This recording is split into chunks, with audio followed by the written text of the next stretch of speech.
Good afternoon, ladies and gentlemen. Welcome to Nu Holdings conference call to discuss the results for the fourth quarter 2023. A slide presentation accompanies today's webcast, which is available on Nu's investor relations website, www.investors.nu in English and www.investidores.nu in Portuguese. This conference is being recorded and the replay can also be accessed on the company's IR website. This call is also available in Portuguese. To access, you can press the globe icon on the lower right side of your Zoom screen and then choose to enter the Portuguese room. After that, select Mute Original Audio. Para acessar nossa conferência em português, clique no ícone do globo ao lado inferior direito da sua tela Zoom e selecione a opção Portuguese Room. Ao acessar a nova sala, certifique-se de mutar o áudio original. Please be advised that all participants will be in listen-only mode. You may submit online questions at any time today using the Q&A box on the webcast. I would now like to turn the call over to Mr. Jörg Friedemann, Investor Relations Officer at Nu Holdings. Mr. Friedemann, you may proceed. Thank you very much, operator, and thank you all for joining our earnings call today. If you have not seen our earnings release, a copy is posted in the Results Center section of our Investor Relations website. With me on today's call are David Vélez, our Founder, Chief Executive Officer and Chairman, Youssef Lahrech, our President and Chief Operating Officer, Guilherme Lago, our Chief Financial Officer, and Jack Dugal, our Chief Product Officer. Throughout this conference call, we will be presenting non-IFRS financial information, including adjusted net income. These are important financial measures for Nu, but are not financial measures as defined by IFRS and may not be comparable to similar measures from other companies. Reconciliations of our non-IFRS financial information to the IFRS financial information are available in our earnings press release. Unless noted otherwise, all growth rates are on a year-over-year FX-neutral basis. I would also like to remind everyone that today's discussion might include forward-looking statements, which are not guarantees of future performance and therefore you should not put undue reliance on them. These statements are subject to numerous risks and uncertainties and could cause actual results to differ materially from our expectations. Please refer to the forward-looking statements disclosure in our earnings release. Today, our founder, chairman, and CEO, David Vélez, will discuss the main highlights of our fourth quarter 2023 results and provide an overview of our company priorities for 2024. Subsequently, Guilherme Lago, our CFO, and Youssef Lahrech, our President and COO, will take you through our financial and operating performance for the quarter, after which time we will be happy to take your questions. Now, I'd like to turn the call over to David. David, please go ahead. Thank you, Jörg. Good evening, everyone, and thank you again for being with us today. Q4 2023 marks our second year as a publicly listed company and our 10th year since our foundation. Our mission, dedicated to fighting complexity and empowering people, continues to gain strong momentum, now serving nearly 100 million people in Brazil, Mexico, and Colombia. Meanwhile, our business model, anchored in three fundamental principles: fast customer expansion, expanding revenue per customer, and efficient operating costs, is delivering onto the substantial earnings power we envision. Our customer base growth has consistently outpaced our expectations, reaching approximately 94 million customers at the end of the quarter, compared to 54 million just 3 years ago.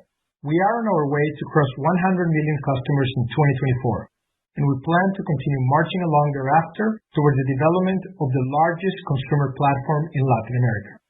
The pace of customer net adds in Brazil remains impressive, averaging 1.3 million customers per month, resulting in a total of 87.8 million customers by the end of 2023. At the same time, our growth in Mexico has accelerated, with a net add of almost 1 million new customers in the quarter, reaching a total of 5.2 million customers by the end of 2023.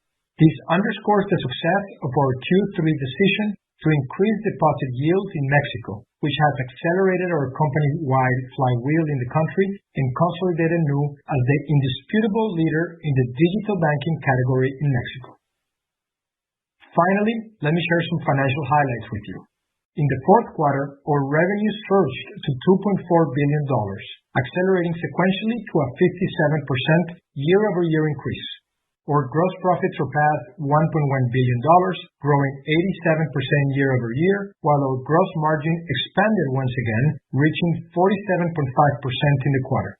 The sequential gross margin expansion boosted our net income, which reached $361 million, while adjusted net income stood at $396 million, reflecting a 229% year-over-year increase. This demonstrates the strength of our business model, capable of combining strong top-line growth with very solid levels of profitability. This slide provides a high-level overview of our financial performance trends over the past 2 years. It underscores our consistent success in expanding the customer base while accelerating revenues and profitability. The robust growth of our customer base, driven by the growing cross-selling and upselling opportunities facilitated by our highly engaged platform, resulted in a more than threefold increase in quarterly revenues in just 2 years on an FX-neutral basis. This translated into an 82% annual compounded growth rate for this period. The third chart on this slide effectively illustrates our robust pricing and underwriting capabilities.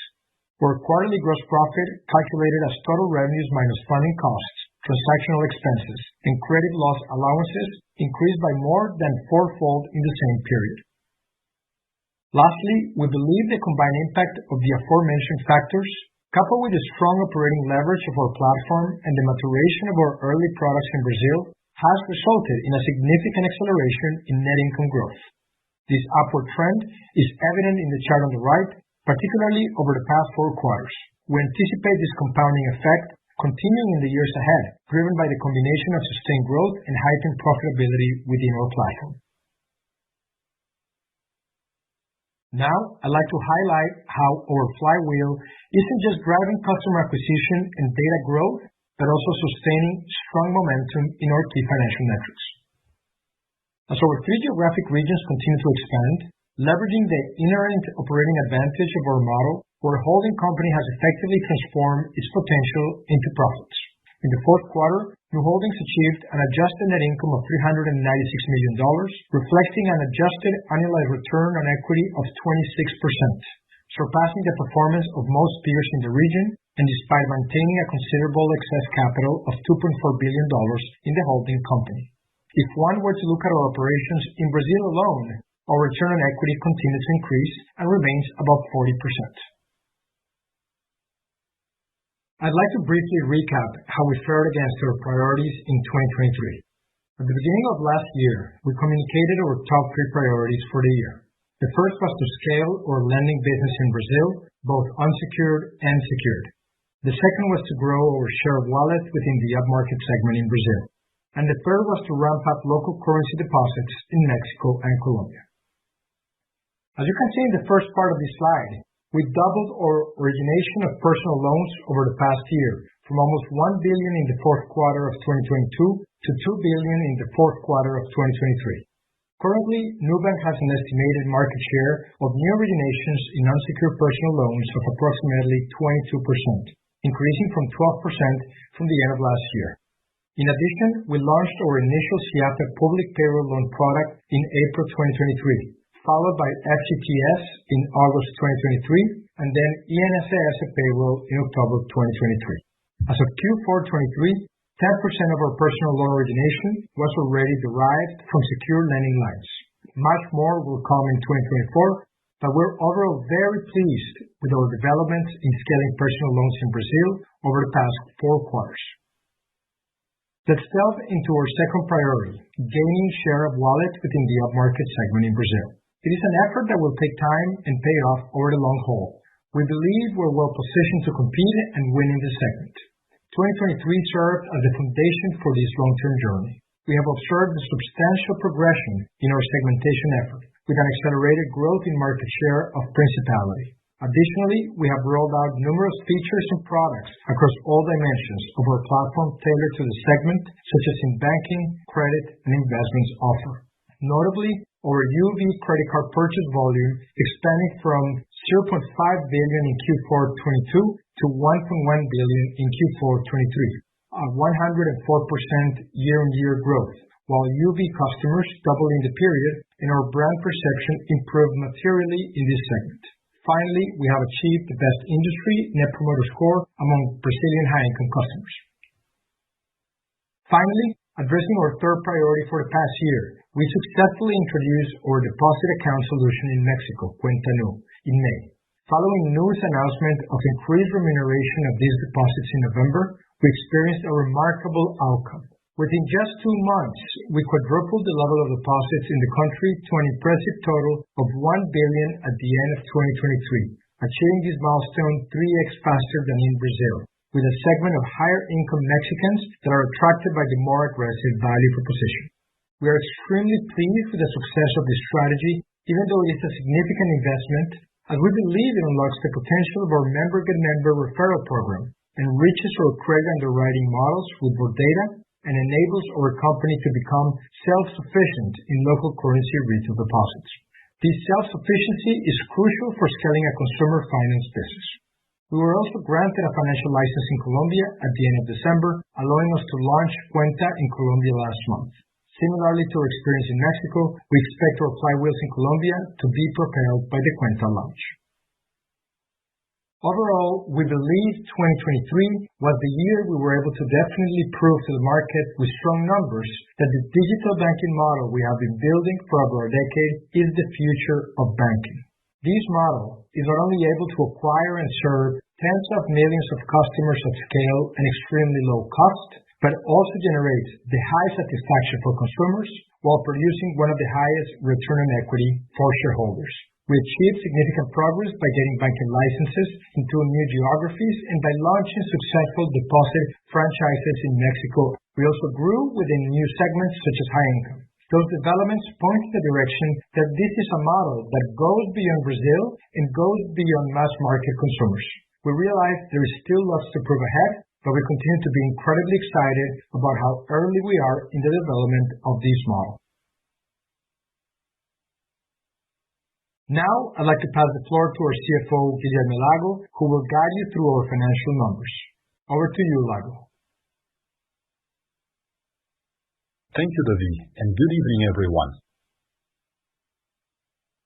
Before starting the discussion around our year-end results and to better frame our operating and financial key performance indicators, I would like to recap the 3 key elements of our simple and powerful value-generating strategy.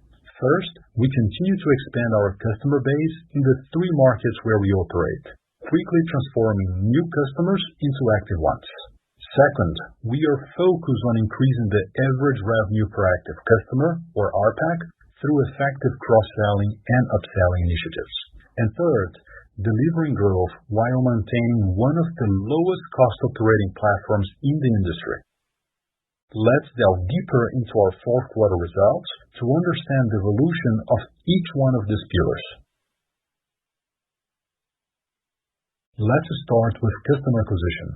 During the fourth quarter, we once again experienced a noteworthy expansion of 26% of our customer base year on year as we welcome nearly 5 million new customers, bringing our total to 93.9 million customers at the year-end. Brazil continues to deliver a high monthly net addition of almost 1.3 million customers, with a significant portion acquired through cost-effective organic channels. In Mexico, our customer count increased by almost 1 million, crossing the 5.2 million mark. And in Colombia, we are now serving more than 800,000 customers. As mentioned earlier by David, back in December, we received the regulatory approvals to operate in Colombia as a financing company, allowing us to launch Cuenta in the country. With this milestone, we expect to onboard even more customers in Colombia, which will lead us to further growth. Now, more important than the process of onboarding customers is the ability to effectively activate and retain them. Our active customer base increased by 27% year-over-year, with the monthly activity rate posting another sequential quarterly increase, now reaching 83.1%. We believe that this outcome highlights our ability to effectively engage our customers on our platform.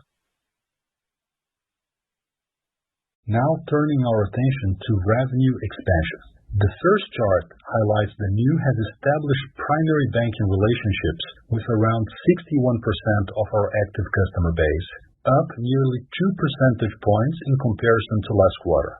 As more customers choose Nu as their primary bank, the more products they tend to utilize, generating higher RPAX. These two effects can be seen in the following charts. The second chart illustrates our successful cross-selling strategy, introducing new products to our customers and establishing ourselves as their primary banking partner. Our active customers are consuming on average 4 products on our platforms versus an average of 3.8 products a year ago. The third chart shows how our expanding customer engagement, as demonstrated in the first chart, combined with our growing product cross-sell capabilities, as shown in the second chart, is compounding to produce increasingly positive results. Our monthly RPAC increased to $10.6, while our more mature cohorts are already generating a monthly RPAC of $27. The increase in RPAC has resulted in another quarter of solid revenue growth, as presented in the next slide. Our monthly RPAC has continued to grow steadily, expanding by 23% year-over-year. We remain confident that we still have untapped potential for further RPAC growth, moving us closer to realizing what we believe is our full RPAC potential. As shown in the second chart, our revenues reached a new record high of $2.4 billion, up 57% year-over-year, as the increase in active clients, combined with higher RPAC, continue to drive sustained top-line growth. Now, turning our attention to our cards business. Purchase volumes increased 29% to $32.6 billion in the fourth quarter. For the full year, purchase volumes reached more than $111 billion, up 37% over 2022. This strong performance underscores the power of our product cross-sell, upsell, and customer engagement capabilities. The chart on the right depicts the correlation between purchase volumes and the aging of customer cohorts. Most of our purchase volumes originate from our more established customer cohorts, characterized by higher monthly spending compared to recent cohorts. While there is an initial disparity between newer and older cohorts, both show a clear upward trend in consumption over time. Effectively, when we look into a constant initial risk basis, there is a clear uptrend in the spending patterns of our cards customers. We believe the compounding effect of integrating millions of new customers each quarter, coupled with the gradual shift to higher spending patterns, will continue to fuel the future growth of purchase volumes. We believe we currently hold a 13.8% share of the credit card market in Brazil in terms of purchase volumes, up 150 basis points from a year ago. As our market presence strengthens, our confidence in capturing additional share in the future grows.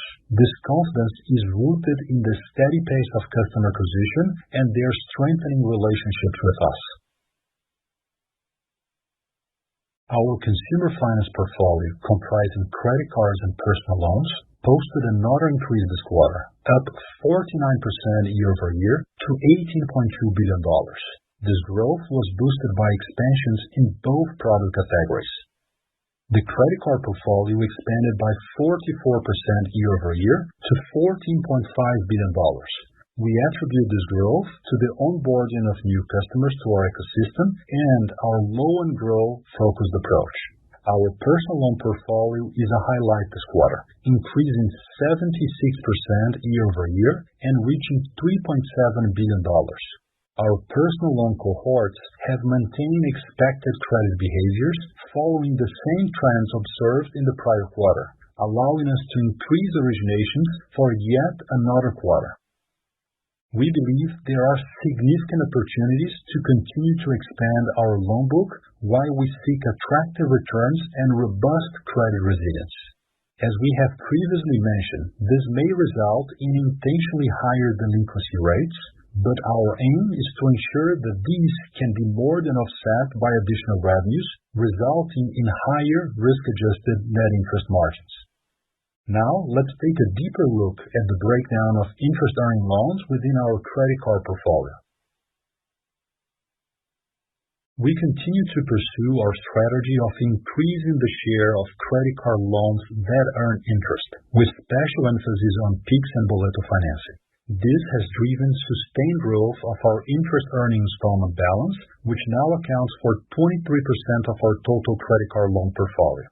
Our goal is to capitalize on the increasing adoption of PIX in Brazil, where we remain the leading provider of PIX services in the country. As of December 2023, over 35% of our active credit card customers were active users of PIX financing feature. We believe that this type of financing offers an attractive risk-adjusted rate of return, allowing us to expand the monetization of our credit card business beyond fee generations, while also unlocking substantial value as we fulfill an important customer need.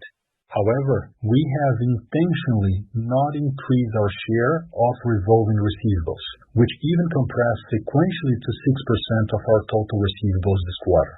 In turn, our total IEP balance, including revolving, is at 29% of the portfolio this quarter, compared to 23% of the market. Our personal loan portfolio, composed of both unsecured and secured loans, remains resilient and aligned with our expectations for asset quality. Originations doubled year-over-year, reaching 10 billion reais in the quarter. Secured personal loans are growing according to plan, with originations in the quarter reaching 10% of the total versus 3% in the previous quarter. Over the past year, we have made substantial progress in broadening our lending product portfolio, introducing new secured and unsecured loans to cater to a wider range of customer needs. On the secured front, we now offer payroll loans for further public servants and retirees, and FGTS and investment-backed loans for the wider Brazilian population. While these new products may not have yet significantly impacted origination volumes or the credit portfolio, we believe they laid the groundwork for continued growth and contribute to the development of an even more resilient credit book in the years to come. Note that our credit yield this quarter was affected by the loan mix. As secured personal loans by definition have lower interest rates, an increase in originations of these loans will directly impact the average interest rates. The unsecured personal loans yields, however, increase marginally quarter-over-quarter as we continue to expand eligibility to riskier bands of customers.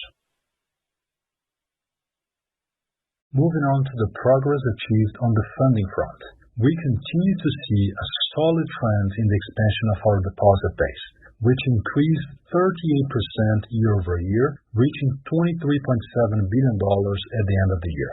This represents a significant step towards our goal of developing one of the strongest local currency retail deposits franchise in the region, bolstering our ability to support our consumer finance operations across the 3 geographies where we operate. In Mexico, we are experiencing significant growth in NuCrypto. By the end of the fourth quarter, we had accrued over $1 billion in deposits. Given our growing presence in Mexico, we have decided that from now on, we will show our cost of deposits as a percentage determined by the ratio between the interest income paid to customers and the interbank rates of the countries, namely TIIE for Mexico and CDI for Brazil. Even taking into account this calculation, our cost of deposits for this quarter stood at 80% of the interbank rate, in line with our expectations. This consistently low cost of deposits highlights our progress in harnessing the value of our liability franchise. Our loan-to-deposit ratio, or LDR, stood at 34% versus 35% in the previous quarter, with deposit growth showing sequential acceleration. We are very confident that there is still a lot of room for additional balance sheet optimization ahead of us. Our net interest income, or NII, increased 85% year-on-year, reaching a new record high of $1.3 billion in the quarter. We believe that the continued growth of our credit card and personal loans portfolio was the key driver of this expansion. We deliver a net interest margin, or NIM, of 18.3%, representing a drop of 0.5 percentage points compared to last quarter, but an increase of 5 percentage points in comparison to 1 year ago. This decrease was mainly attributed to an impact of our collections strategies associated with, but not limited to, Desenrola, which affected two different lines of our P&L in opposite directions, with virtually neutral effect on our gross margin and net income, but with a negative impact on our NIM. Customer discounts on the renegotiated portfolios are booked into the other interest expenses line, so are captured in our NIM. This line was negatively impacted by $60 to $70 million, representing a 90 basis points impact on our NIM. Without this, our NIM would have achieved 19.2%, an increase of 40 basis points quarter over quarter. The P&L line that was positively impacted in a similar amount was recoveries, which is booked deducting the credit loss allowance, so captured in the risk-adjusted net interest margins, which, as Youssef will explain next, continue to evolve favorably. Looking ahead, irrespective of the direction of interest rates, the main lever for future NIMs should be the progression of the company's loan-to-deposit ratio, as our excess deposits are basically invested into public bonds, the remuneration of which is much lower than that of our credit products. Moving to the third pillar of our strategy, maintaining a low cost to serve. We strongly believe that our main competitive advantage is maintaining a low cost to serve, which we aim to keep at or below the $1 level for the foreseeable future. In the fourth quarter of 2023, we successfully realized this goal with a cost to serve per active customer standing at 90 cents. This figure currently remains unchanged on an FX-neutral basis when compared to a year ago, while our RPAC increased by 23%, demonstrating the strong operating leverage of our business model.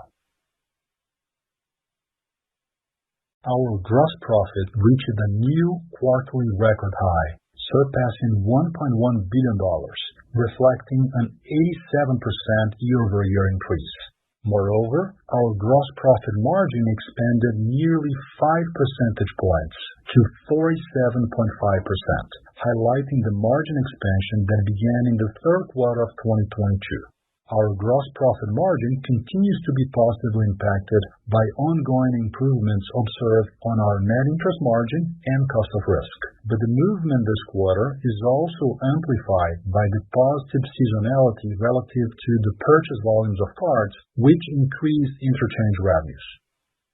Looking ahead, we expect annualized gross margins in 2024 to normalize to similar levels of 2023 as our investments in Mexico and Colombia are offset by the margin expansions in Brazil. After that, we expect the expansion trend to resume and gross margin to gradually grow towards 50%. We are fully committed to maintaining operating leverage as a key element of our strategy. During the fourth quarter, our efficiency ratio stood at 36%, an increase in comparison to last quarter, due mostly to two factors. First, we invested more on branding efforts as we advance our strategy into the high-income segment in Brazil and as we progress in Mexico. Those efforts are linked to the company's priorities for 2023, and we are pleased with the solid developments achieved. Important to mention that marketing expenditures were below historical average during the first half of 2023, so in part, the rise in expenses this quarter were already expected and previously communicated. Second, our cloud expenses rose, driven by higher data usage from increased transactions and customers' activity, especially during the holiday season. We believe this course will be reversed in the subsequent quarters. Despite a higher efficiency ratio in the quarter, the efficiency ratio for the full year of 2023 remains strong, achieving 36%, an improvement of 19 percentage points when compared to the previous years. We believe that our level of efficiency positions Nu as one of the most efficient companies in Latin America. We are also confident that we can achieve more improvements in operating leverage as we continue to scale the business by expanding our customer base, increasing product upselling and cross-selling, and introducing new products and features. Finally, we delivered another quarter of profitability with a net income for the fourth quarter of $361 million, increasing almost 5x on an FX-neutral basis compared to the previous year. These strong and positive results serve as evidence of the effectiveness of our strategy and business model. Adjusted net income, in turn, reached $396 million in the quarter. While we are satisfied with the results we have achieved to date, let me reinforce that we manage our business with a strong emphasis on long-term value creation. Therefore, our strategy may involve making additional short-term investments to further uncover long-term value creation opportunities. This fourth quarter and 2023 as a whole serve as a clear evidence of our sustainable cost advantages. First, we successfully added around 5 million customers this quarter while keeping what we believe to be one of the lowest costs to acquire among consumer fintechs and banks on a global scale. Second, we maintain our cost to serve consistently low, below the $1 threshold, which we estimate to be approximately 85% lower than that of incumbents, making Nu one of the most efficient financial services companies in Latin America. Third, regarding cost of risk, we have effectively managed credit risk, outperforming competitors on an apples-to-apples basis in terms of delinquency rates, even in the face of a more challenging backdrop. And lastly, on cost of funding, we maintained it at 80% of the blended interbank rates of Brazil and Mexico, while significantly increasing deposits volume, thus closing the negative gap against incumbent banks and widening the positive gap over consumer fintechs. We are very pleased with the results achieved this quarter and for the full year of 2023. We remain confident in our capacity to innovate and scale top-notch products, expand internationally, and continue to operate at low costs. Now, I'd like to hand the call over to Youssef, our President and Chief Operating Officer, who will walk you through some key highlights of our asset quality. Thank you, Lago. Good evening, everyone. I will now take you through some of the highlights of asset quality and credit portfolio health for the fourth quarter of 2023. Let me begin with NPL trends. Our leading indicator, NPL 15 to 90, declined slightly on a sequential basis to 4.1%, in line with our expectations. Our NPL 90-plus ratio remains stable sequentially at 6.1%, also in line with our expectations. Recall that this ratio exhibits a stock behavior as loans move through the delinquency buckets rather than a flow behavior. We maintain our strategy of not selling any credit receivables, therefore our NPL rates require no adjustment. And as Lago mentioned earlier, and we've shared last quarter, looking ahead, we see meaningful opportunities to continue to expand our credit portfolio while seeking attractive returns and robust resilience levels. We anticipate that part of that growth will come from expanding down the credit spectrum. And while this may result in intentionally higher delinquency rates, our goal is to ensure that this will be more than offset by additional revenues, leading to even higher risk-adjusted margins as we expand.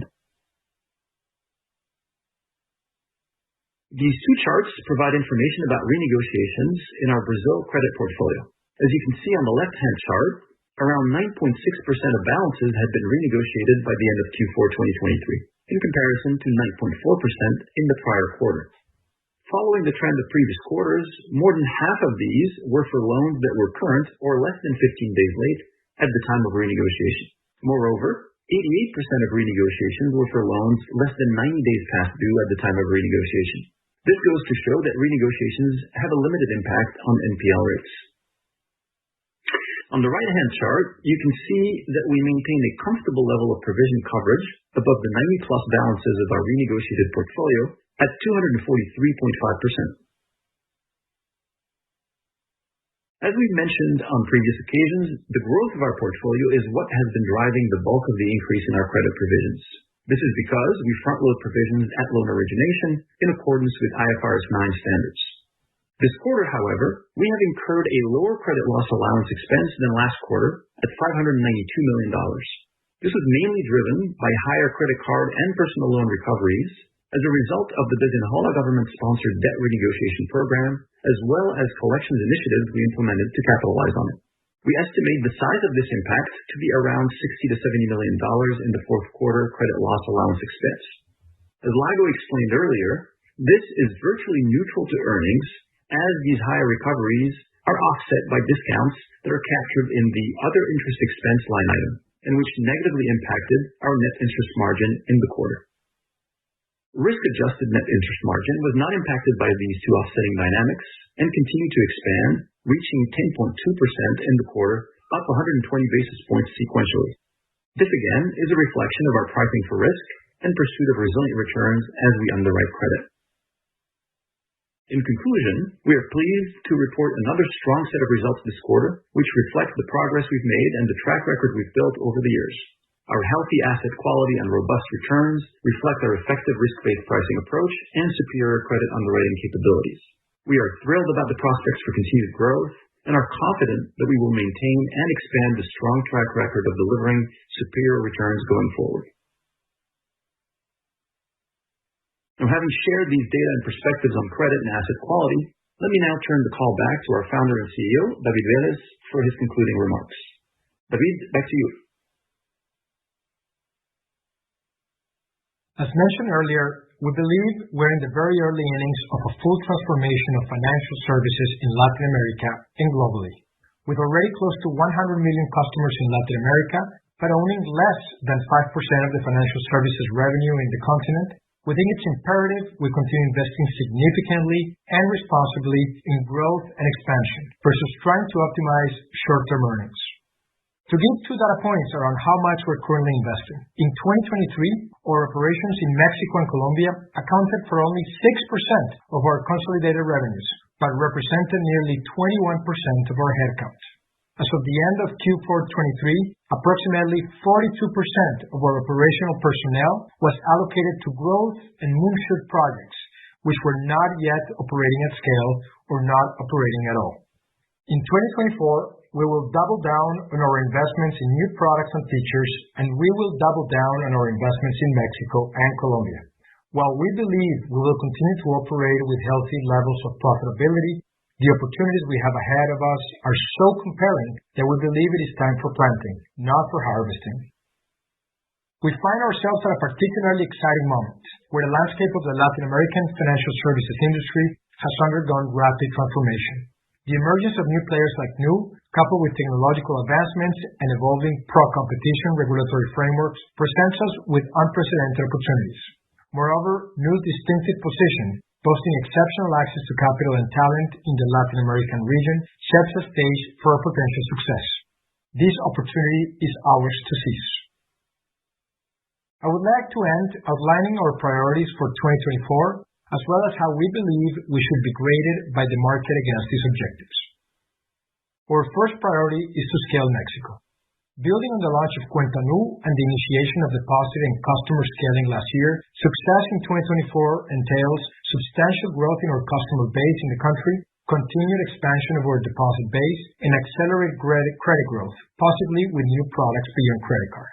Additionally, we plan to launch a number of new products and features, reinforcing cash-in and cash-out solutions, along with ramp-up in primary banking customers. Our second priority is to ramp up secured lending in Brazil.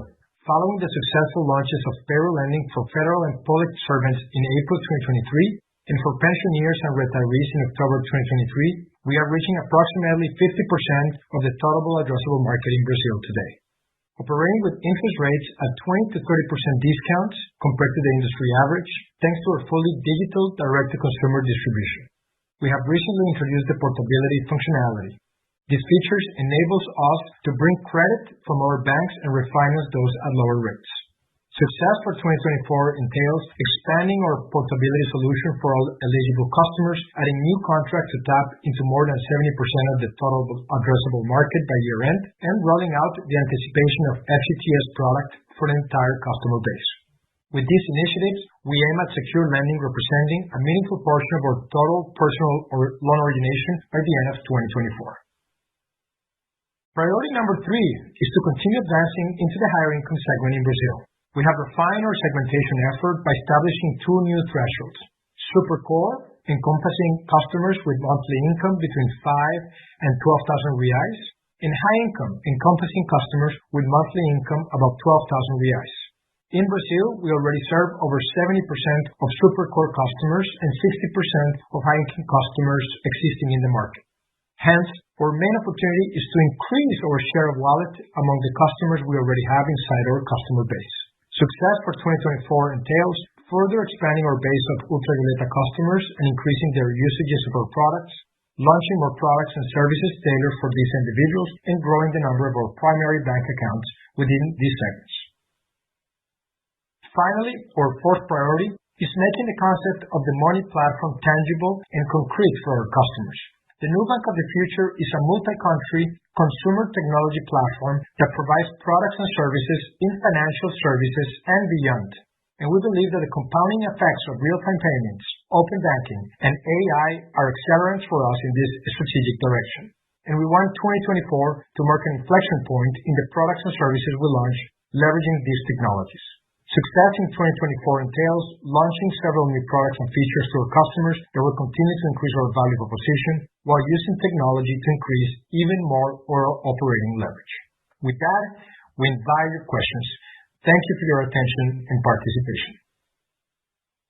We will now start the Q&A session for investors and analysts.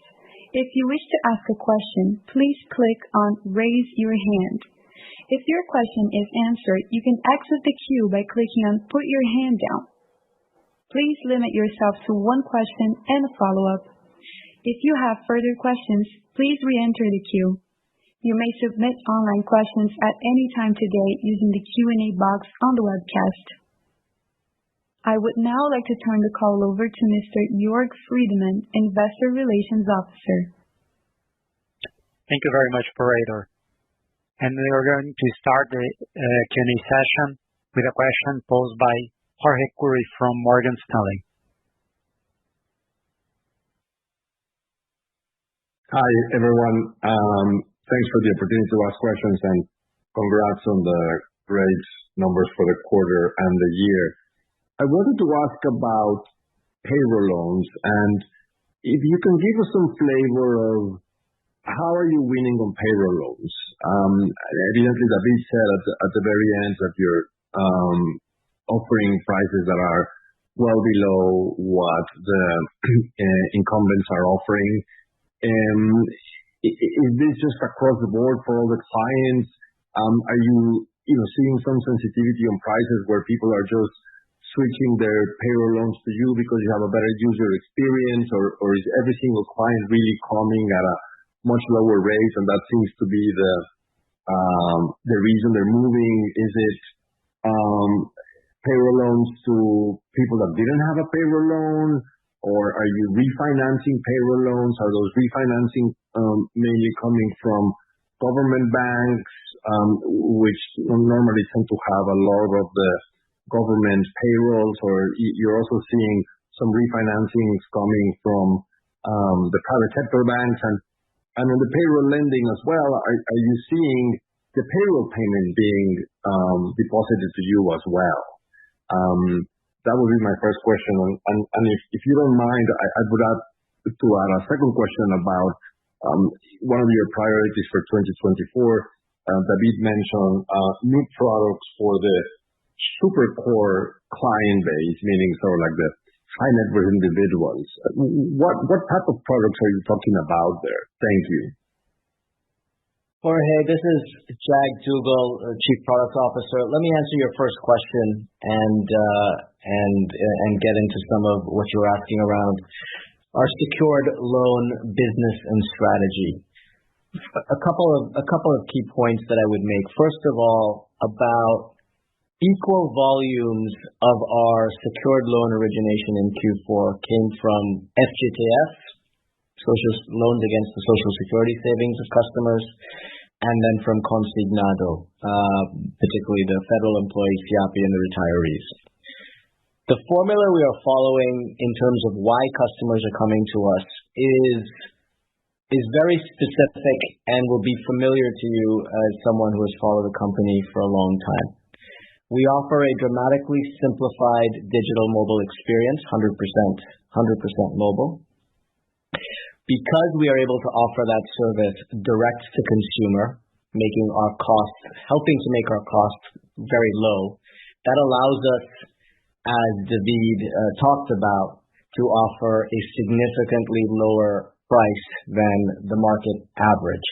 And that's a pretty powerful flywheel where customers come both for the simplicity of the experience and also for the superior price. And we have found this to be a market where consumers are very price sensitive.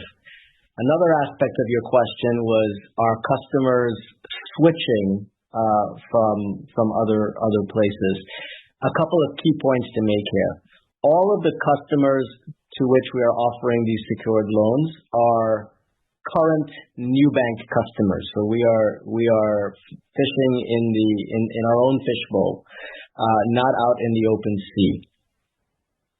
And another key fact to keep in mind in terms of our Q4 results is our product and processes around portability of these loans, which is an important factor in this market, are still in their very early stages. And so essentially all of the loans that we originated in Q4 were new loans from customers. And so hopefully that gives you a real sense of, first of all, how relatively early in our roadmap and in our evolution of this business we are, and what are the key drivers for the early success, and therefore the drivers of our optimism about how well we can grow this business in 2024, as David talked about. And I would just add one great. Jorge, I think ultimately it's the same receipt that we've been following in every single product. And it is the following: technology distribution or direct-to-consumer distribution enables us to create a product that is better for consumers at lower cost. And ultimately we measure that by NPS.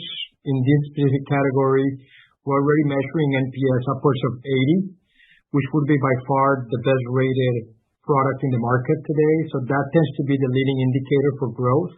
And that's what we've seen over the past 6 months that we've been starting to roll out. It's traditionally a very offline experience. It takes several weeks. There is a lot of fraud associated sometimes with the offline processes, a lot of paperwork. And so by just offering that direct to consumer distribution, we're able to simply better product at lower price. And consumers tend to understand that obviously that equation. To your second question on additional products for super core, which is a segment, or effectively a higher segment or lower income segment of the high income. We are preparing to invest significantly in software related solutions. We think we don't necessarily compete well in the offline world where there are branches required. We always said that if you need cash, if you need offline distribution, we're not well positioned there to compete. We are well positioned to compete when software becomes a differentiating factor. And there is a fair amount of differentiation we can do with software for this product. One specific example is we're rolling out what we call your household controls, where consumers are able to now enable their children, enable different people in their household to have a number of different cards, to save jointly. And that type of product solve a pretty significant pain for these households. We tend to see use cases where the main person in the household got a NuBank card, but then gave that card to their younger son or to the driver. So it's being used, but it's not being used as the primary card. By adding a number of software capabilities, which, by the way, are relatively hard to program, we think we're going to be able to solve a big pain point for consumers, and happens to also have certain network effects that we tend to like a lot. So just like that theme of social, there is a number of themes that we will be implementing this year that we think will significantly improve the value proposition and allow us to play in an environment of software and online where we think we can win versus necessarily competing with incumbents in areas or in regions where we don't really have a possibility of competing. Thanks for the detailed explanations and congrats again, David. Thank you, Jorge. And our second question comes from the line of Tito Labarta, Goldman Sachs. Hi, good evening, everyone. Thank you for the call and taking my question. Lago, you mentioned that you expect gross margin, I guess, to be relatively stable this year, given the investments that you're making. Just hoping if you can clarify a little bit, is this because you set provisions to be higher as you grow the loan portfolio? Is it interest expenses as you're growing deposits in Mexico where you're remunerating at a higher rate? Is it transactional expenses? Just to understand what's going to keep that gross margin somewhat stable-ish this year. And then just one second point to clarify, the renegotiated discounts that impacted margin and provision this quarter, is that a one-time thing, or should we expect that going forward as well, or does that reverse next quarter? Thank you. Tito, thanks so much for your question. Let me try to address both of them. I think first on the gross margin, we will largely see two effects throughout 2024 in our expectations. Number one, our Brazilian operations are expected to continue to post expanding net interest margins and expanding risk-adjusted net interest margins, primarily as we continue to grow the size of our credit book and optimize our balance sheet. On the other hand, we do expect to make additional investments, and as David mentioned, to double down our resource allocations to Mexico and Colombia. And those are markets that are less mature than Brazil, and therefore, the faster we grow in those markets, especially given the expected credit loss provisioning, we will have to make additional investments in terms of a P&L. The combination of those two effects, expanding margins in Brazil and additional investments in Mexico and Colombia, are largely to be offset, and therefore, we do not expect our gross profit margins to evolve materially away from the zip code where it was in 2023. So that's the first question. The second question on the collections, we do have, just to recap, the explanation in which we had on one hand additional discounts that we provided to our consumers, order of magnitude $60 to $70 million. On the other hand, additional recoveries that we had also in relatively similar amounts of $60 to $70 billion, which were neutral to our P&L and neutral to gross profits. Although Desenrola has announced that it will continue throughout the first quarter of 2024, we do expect that most of these impacts would have been seen in the fourth quarter of 2023. So we will likely see some additional impact of this, Tito, throughout the first quarter, but in a much less pronounced manner than in the fourth quarter of 2023. Okay, that's very clear, Lago. Thank you for that. If I can ask just one follow-up, just to clarify. So on the additional investments in Mexico and Colombia, will those come sort of below the gross margin or the gross profit line? So will that impact operating expenses? I guess, how do you think about efficiency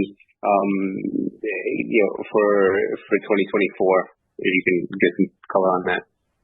Yeah, so I think most of the investments in Mexico and Colombia, Tito, will come above the gross profit line, namely in CLA and interest expenses, as we basically increase the growth pace of our interest-earning assets and as we increase the volume of deposits in those countries. We do expect efficiency ratio not only for Brazil but also on a consolidated basis to post continuous improvements throughout 2024 and beyond. Okay, that's very clear. Thank you, Galo. And congrats on the results. Thanks, Tito. And our next question comes from the line of Mario Pierri at BofA. Hi, everybody. Good evening. Thanks for the opportunity. My question is related to Mexico. Can you give us a little bit more color or the profile of clients that you're attracting in the country? Clearly, right, like you are attracting clients by having a high remuneration on deposits. So I would imagine these are probably you're attracting more the higher income segments. You disclosed that you have 5.2 million clients in Mexico. Can you tell us how many credit cards outstanding you have in Mexico? And then finally, still related to Mexico, right? The choice of remunerating deposits at 15% when the traditional banks are probably remunerating clients around 70% of market rates. So your remuneration is probably twice as large as the traditional bank. So just wanted to get an understanding, how did you come up with this 15%? Is there room for the ratio or for the rate to increase? And then finally, on Mexico, if you can disclose any data on loan book there or in what kind of NPLs you're seeing, that'd be great. Thank you very much. Hi, Mario. David here. Thank you for the question. So since we started in Mexico about 3 years ago, I would say we've seen about a 50-50% split between banked customers and unbanked customers. It's been fairly even. Remember that Mexico has only about 12% credit card penetration. So really, the big majority of the country is completely wide open for us. We tend to begin as a strategy, this was similar in Brazil, to target more high income at the beginning, and then eventually there is a bit of decrease toward mass market, and that shift tends to happen faster in Mexico to the 50-50% split that I've been mentioning. Now, when we decided to increase the yield in Mexico a couple of months ago, the reason why we did that is we saw an opportunity to reposition the deposit product even more attractive to consumers and accelerate the flywheel growth that we were having there. And that decision, while it's definitely expensive, it's a big investment, is paying for itself actually fairly quickly. We're seeing an improvement in the type of customer segmentation that we're having. We're now seeing many more high-income Mexicans coming in. That is having beneficial impacts to credit quality. That's also adding a different type of customer that once you put deposit, it creates a pretty important data point for us, which allows us to take into account in terms of acceptance of the credit card application and even within limits. So we're able to increase limits a bit faster, driving unit economics faster. Obviously, it brings the deposits that we need to be able to really fund the business. As you remember, we start as a monoliner, where the biggest execution risk that we have is not having funding figured out, and we have to depend on our banks to fund ourselves. That risk is gone. It literally went away in 3 months of this new yield. We surpassed significantly any projections that we had on deposits. So in a way, we've removed one of the big execution risks that we had for Mexico, and that's why it was one of our number 3 priorities or top priorities for 2023. So net, it is a big investment that we decided to do for customers, but it's paying off handsomely, and it puts us in a very different trajectory in terms of growth and momentum in a market that we think is very significant for us. The last thing I'll say versus the banks, I think you're being very generous with competitors in Mexico. When you actually look at some of the biggest incumbents, they actually pay 0. most customers, especially mass markets, they get no money paid by banks. In fact, they see deposits. Most mass market customers in Mexico are paying the banks to hold their money. They're not even used to the concept of banks paying them for their money. And it's amazing to see the reaction of customers once we start showing them that banks should pay them for their deposits, because they're used to paying a lot of fees and pay zero. So it is indeed a significantly higher and more attractive value proposition than incumbents. It would be extremely expensive for incumbents to match, and we haven't really seen them matching. So I think that positions us very well as an attractive position. It is important to say that even at 15% where we are, given the economics of the credit card business, it's a unit economics positive move. So it's not that we are making a crazy, irrational decision. It's a positive unit economics at 15%. And then as we scale and we get all these deposits and we improve the value proposition of the account with a lot of the software that we're building and a lot of the cash in and cash out and a lot of the missing features, then we will get to eventually rationalize a bit that expense. And that's exactly what we did in Brazil 2 years ago when we went from 100% of CDI to 80% of CDI, and we saw the quality of the product improving, not decreasing. So that is sort of the strategy of the product. Is we want to make sure that the product quality continues to increase, continue to add additional deposits. Our balance sheet in Mexico will look a bit odd for a while, as it looks odd even still for us in Brazil, with a lot of liabilities. But eventually, that's a great problem to have, because then we're able to deploy all of that firepower in growing the credit card opportunity, which again is huge, 12% credit card penetration. So we're very excited about tackling that. Thanks, David. Let me follow up then on these deposits. Are you seeing how sticky are they? Are you remunerating them from day one, or are you doing some of this type of remuneration like you did in Brazil, that you don't remunerate for the first 30 days? And just the number of total cards outstanding that you have in Mexico now. So customers need to invest in what we have called a cajita or caixinha. So customers deposit the account and they do invest it in a small box that we have. So far, the deposits have been very low churn, so significant engagement. It's up to us to make sure that engagement continues, and then we have a number of different capabilities to do that. First one, obviously, is giving a great credit card product, and then add a number of different software features to make sure that those deposits stay. So far, they're staying, and so we feel very good at having the opportunity to make sure that continues to be the case. Unfortunately, in terms of number of just cards, we don't disclose the number. But they continue to accelerate, and we're very happy with those numbers. Okay, thank you very much. Thank you. And our next question comes from the line of Thiago Batista from UBS. Hi guys, are you listening? Yes, we are. Okay. Thanks for the opportunity. My question is about the renegotiated loans. By the way, the slide that you provided is really very helpful. My question is, doing a very simple calculation, we got that the level of provisions over those loans achieved 44% in this 4Q. It was 33 in 4Q 2021, 40% in 4Q 2022.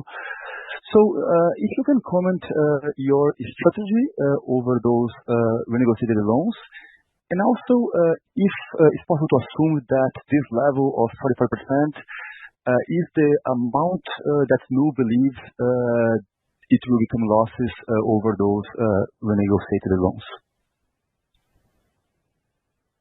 Hi, Thiago. This is Yusuf. Thanks for the question. So you are correct in your calculation of the coverage ratio over total receivables outstanding of renegotiated loans. It's around 40-45%. The way I would think about it is it will mirror what happens to the total book in terms of coverage ratios. And you can see that evolution on page 34. of the presentation, where you see both the coverage ratio over total balance and coverage ratio over NPL 90+. The dynamic there is similar because as loans move through the delinquency buckets and more go 90+, your coverage ratio of total balance goes up. Your coverage ratio of NPL 90+ tends to be stable, all else equal. Right? So that same dynamic applies to renegotiated loans, albeit at a higher rate, because renegotiated loans just exhibit a higher level of inherent risk, as you can see on the analysis we provided. Okay, thanks. Very clear.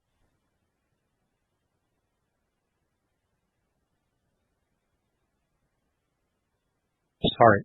And our next question comes from the line of Gustavo Schroden of Bradesco. Hi, good evening. Thanks for taking my question. And my question is regarding your investments in the high income segment in Brazil, more specifically regarding the investments that you made. I think that Lago mentioned during the presentation that a part of the, let's say, impact on the efficiency ratio was regarding the investments in high income segment. So if you could, besides Mexico and Colombia, could you give us a little bit of more color on how we should think in terms of these investments in high income segment? Because as you mentioned, it is a target, and as you mentioned, as you know, that especially high income segments usually it costs higher than the let's say the low income segments, because more investments, different necessities or needs. So if you could give us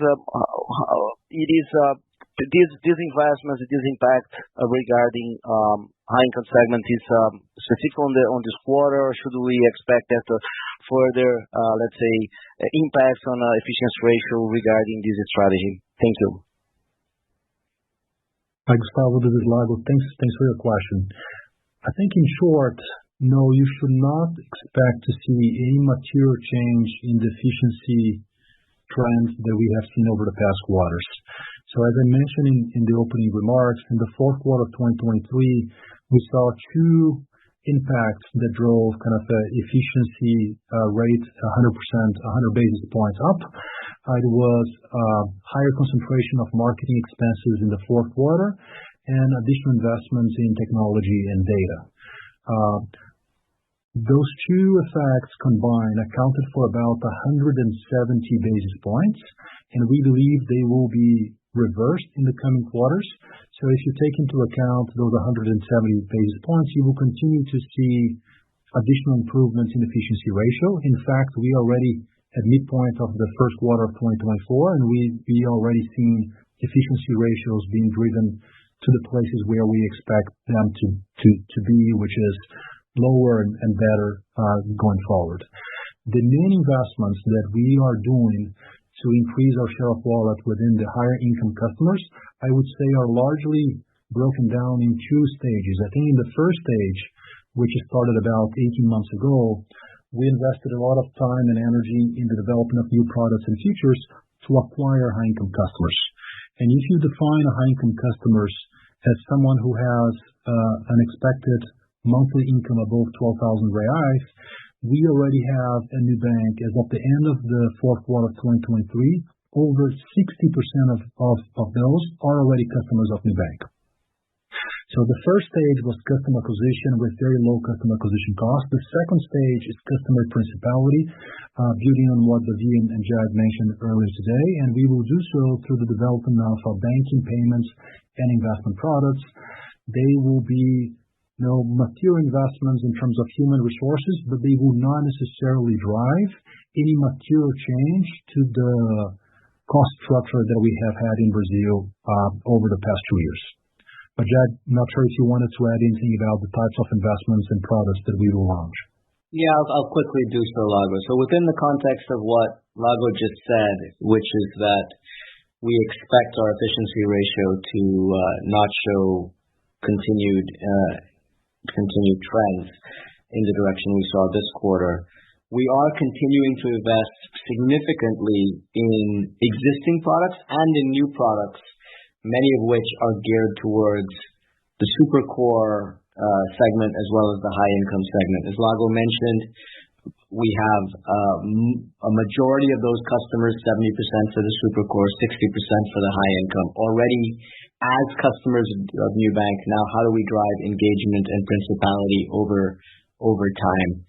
A few trends that we are very happy with show that our flagship product for the high income, our Ultraviolet credit card, has over the course of 2023 shown dramatic gains in the Net Promoter Score. We are now the highest Net Promoter Score bank according to Bain for this segment, and that mirrors some of the trends we were tracking internally.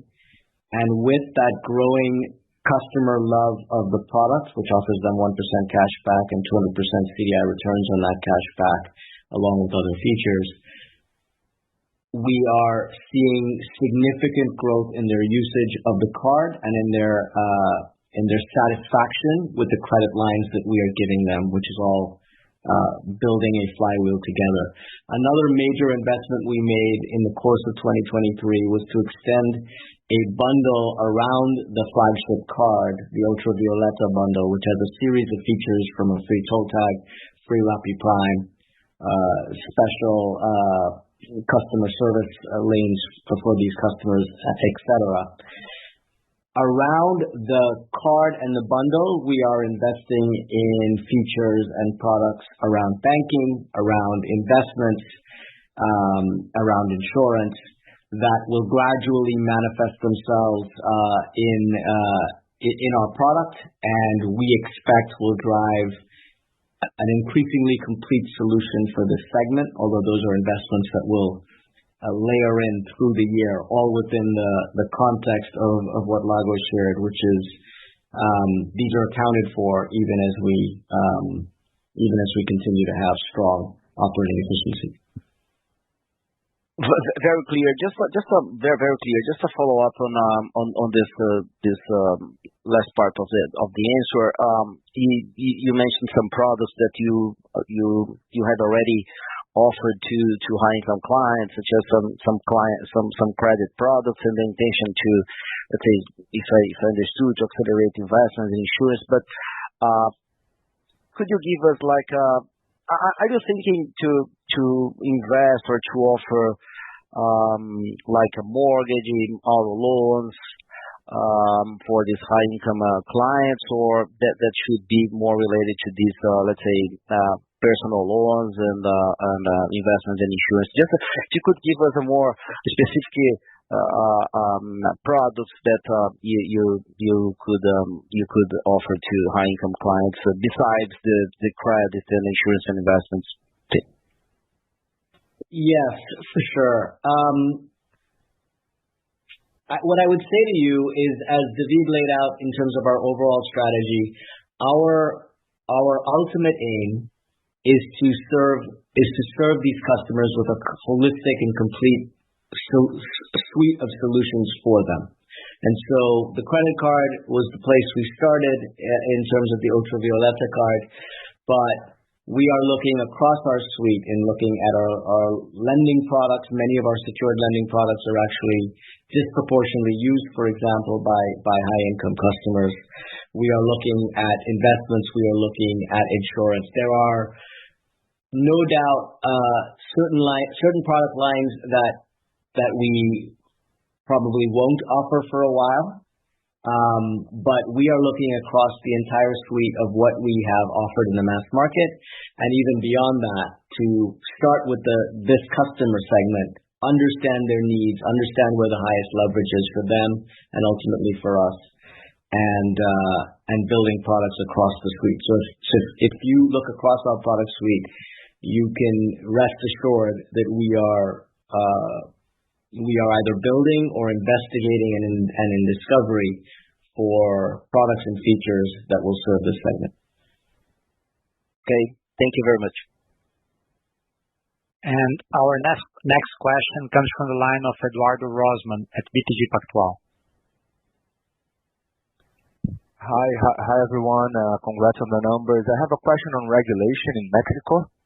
Do you believe that there is room for the Mexican regulator to move faster and mimic, some of the big changes the Brazilian central bank did here in Brazil?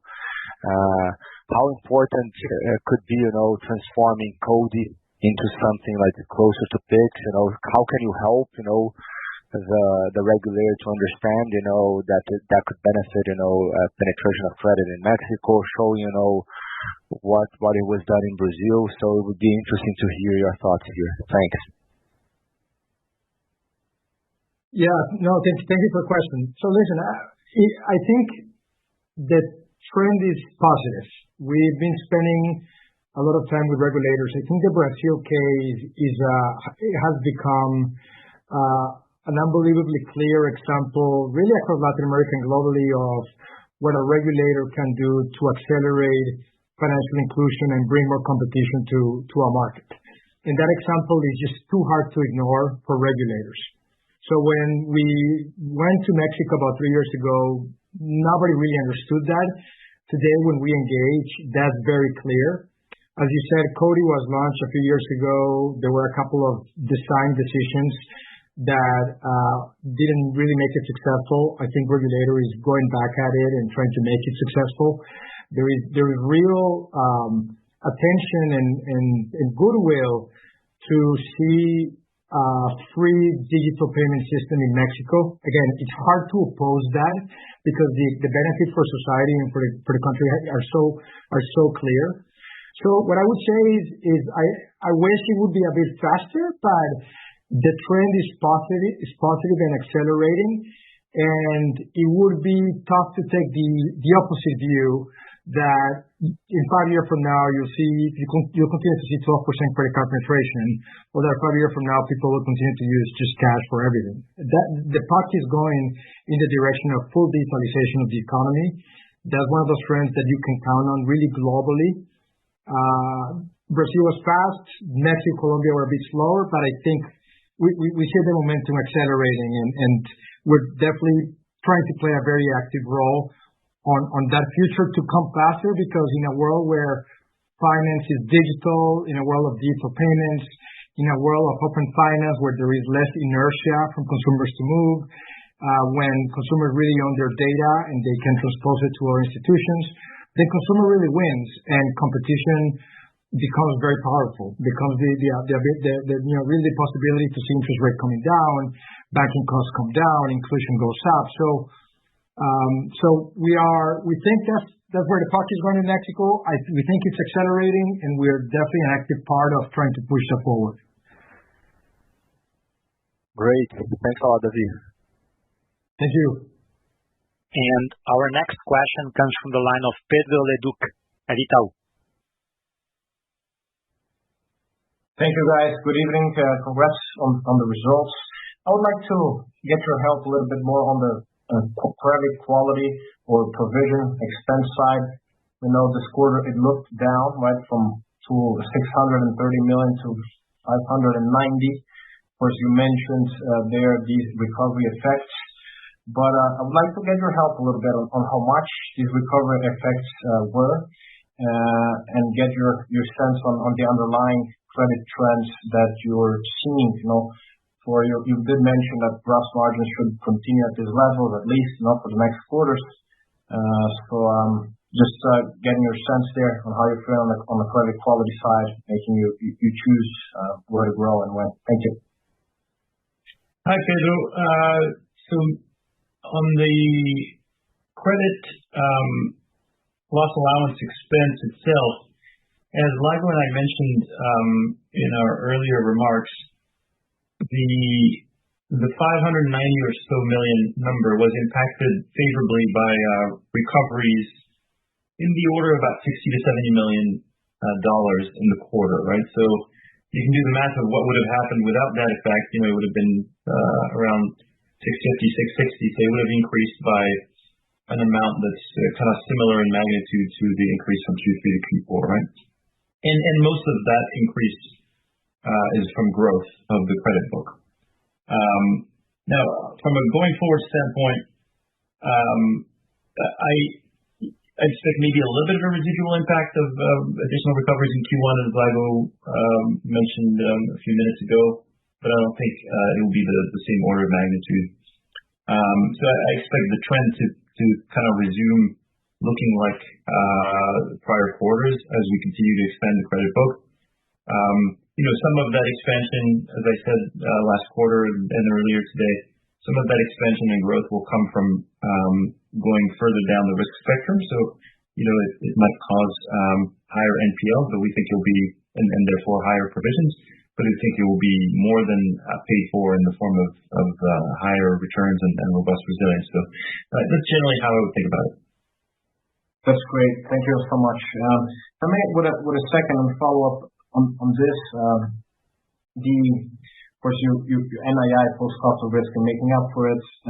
You mentioned you hit 23 ROE this quarter. Of course, reinvesting into growth. And I know it's hard to pick apart which business is doing what. But if you could help us maybe with a broad range, on how much you're reinvesting at this point from this ROE figure, and if this ratio is going to grow or be maintained or even fall a little bit given the others funding it into 2024. Thank you. Pedro, I believe the best way to address your question is if you take a look at our cost structure in general, about 55 to 60% of our cost structure is largely payroll related. As David mentioned in his opening remarks, about 40% of our operational headcount is still in growth or moonshot business that are not yet generating revenues at full capacity or not generating revenues at all. So this just gives you a sense of the allocation of our resources to business that are not considered to be our core profit generating business. If we were to optimize for the long term, or for the short term, we would be able to post materially better results, but that's not the case. We are in the planting season. We are not in the harvesting season. So we do expect in the long term that ROEs in both Brazil and on a consolidated basis can expand further. And we are investing heavily for that. And by investing, we are investing primarily on human resources and technology. That's so great help. Thank you. Love it. Thanks, Pedro. And our next question comes from the line of Rafael Frade from Citi. Hi guys, good evening. So my question is related to your capital position. You mentioned in the previous quarter that your capital position was around $4.5 billion. In this quarter, it was 5.4. So a big jump quarter over quarter, higher than the earnings. So I'd like to understand if there's any adjustment here that explain this big increase in the capital position. Thank you. Hi, Frade. Thanks for your question. No, I think the best way for me to address your question is to draw your attention to our financial statements, more specifically to explanatory notes number 32, in which we basically break down our capital positions, regulatory capital positions for Brazil, Mexico, which are our two regulated entities. And I think in the slides, what you will see is that the first time we are basically adding both Brazil and Mexico, and there you may see a slight increase in the numbers.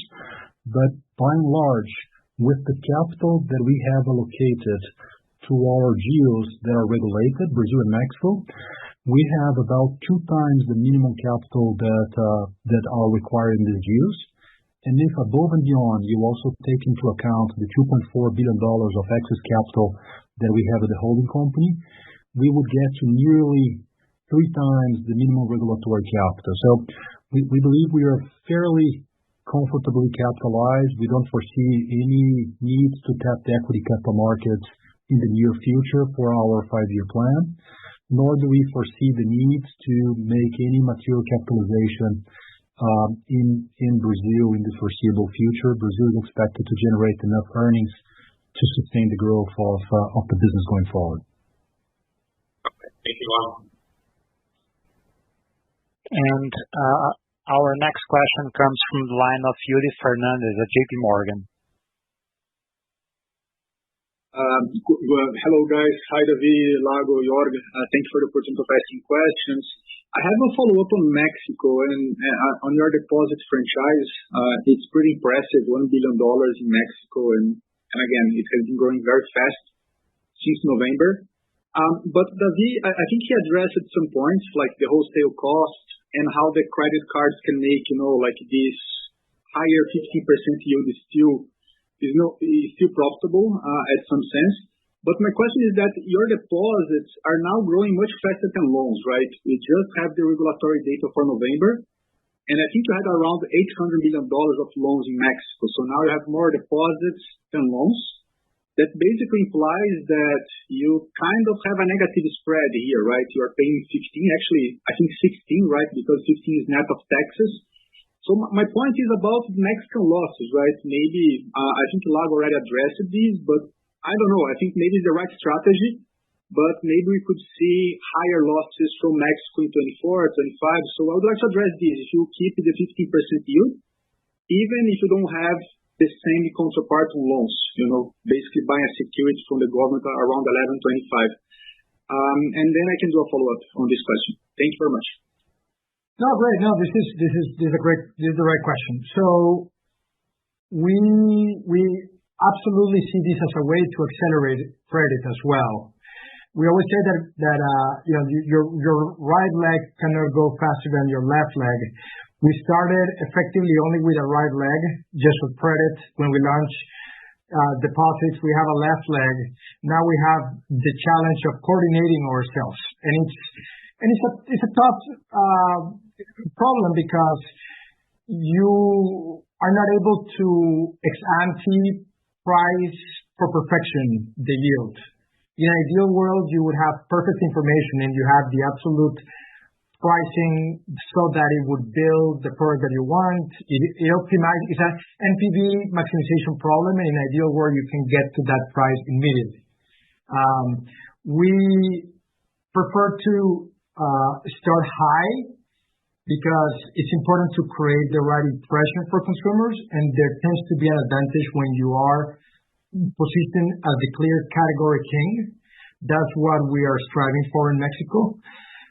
Once you have that position versus consumers and you start getting significant percentage of the market, then a lot of the flywheels really start turning. And so in that sense, you're right that suddenly deposits are going faster than credit.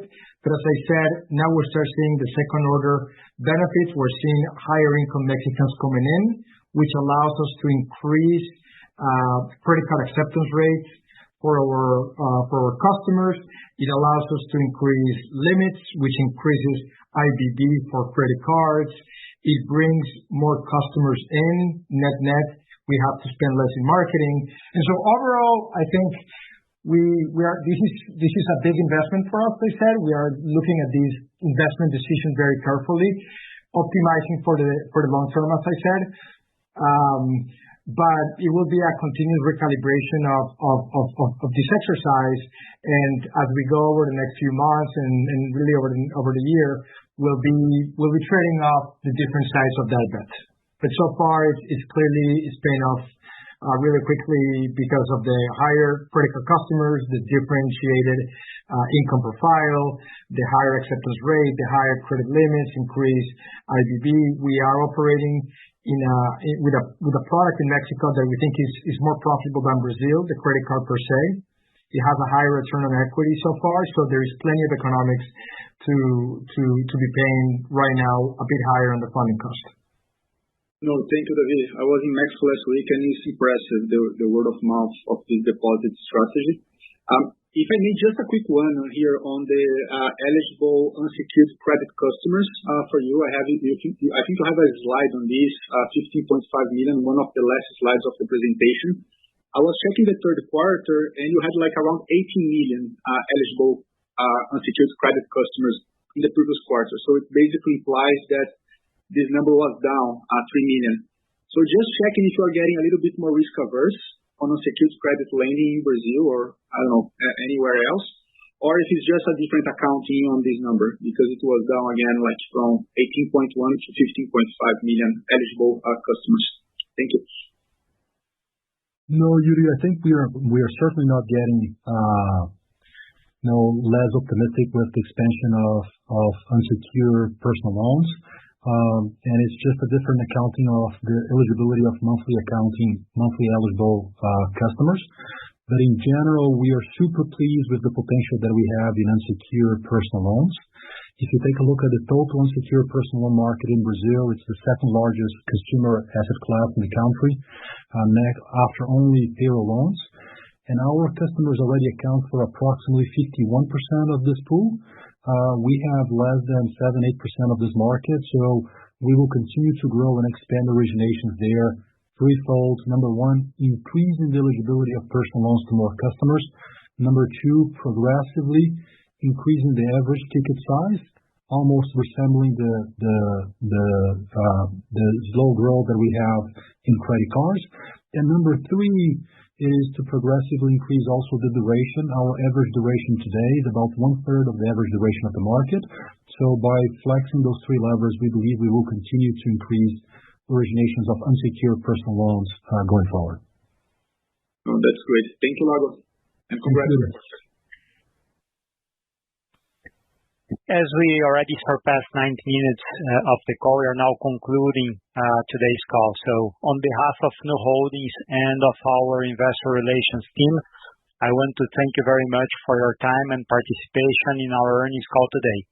We are very excited with the opportunities for the year of 2024 and to continue strengthening our position in Brazil, Mexico, and Colombia.